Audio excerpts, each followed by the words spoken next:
پاکستان کے مجرم مراد سعید اور تحریک انصاف ہے، پرویز خٹک کا بیان۔ السلام علیکم، میرا نام مظفر شاہ ہے اور آپ دیکھ رہے ہیں ایم پی نیوز۔ ناظرین کرام، پی ٹی آئی پارلیمنٹیرینز کے سربراہ پرویز خٹک نے سابق وفاقی وزیر مراد سعید اور اپنی سابقہ جماعت تحریک انصاف کو ملک کا مجرم قرار دے دیا۔ لوور دیر میں جلسے سے خطاب میں پرویز خٹک کا کہنا تھا کہ کوئی نیا پاکستان اور کوئی اسلام کے نام پر آیا مگر کچھ نہیں کیا، ہم امن اور قرضوں سے نجات چاہتے ہیں۔ انہوں نے کہا کہ 30 سال سے قرض لیے جا رہے ہیں، اب جاگنا ہوگا۔ پرویز خٹک نے مزید کہا کہ پاکستان کے مجرم مراد سعید اور تحریک انصاف ہے۔ صحت کارڈ، BRT اور موٹر وے منصوبے میں نے شروع کیے تھے۔ ان کا کہنا تھا کہ عمران خان ایک فرعون ہے، وہ ممبران سے نفرت کرتے تھے، میں واحد ممبر تھا جس نے چیئرمین PTI کو جواب دیا۔ بہت شکریہ۔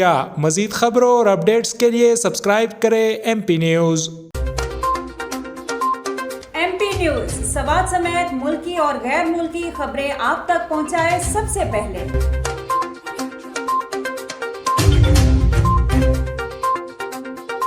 دن بھر کی تازہ ترین خبریں ہوں یا عوامی مسائل ہوں، ایم پی نیوز کی سکرین پر سب سے پہلے۔ سیاسی میدان ہو یا ہو کھیل کا میدان، ہم پہنچائیں گے سب سے پہلے خبر ایم پی نیوز پر۔ اب آپ کی آواز بنے گا ایم پی نیوز سب سے پہلے، تو ابھی فیس بک پر اور یوٹیوب پر سبسکرائب کیجیے ایم پی نیوز کو۔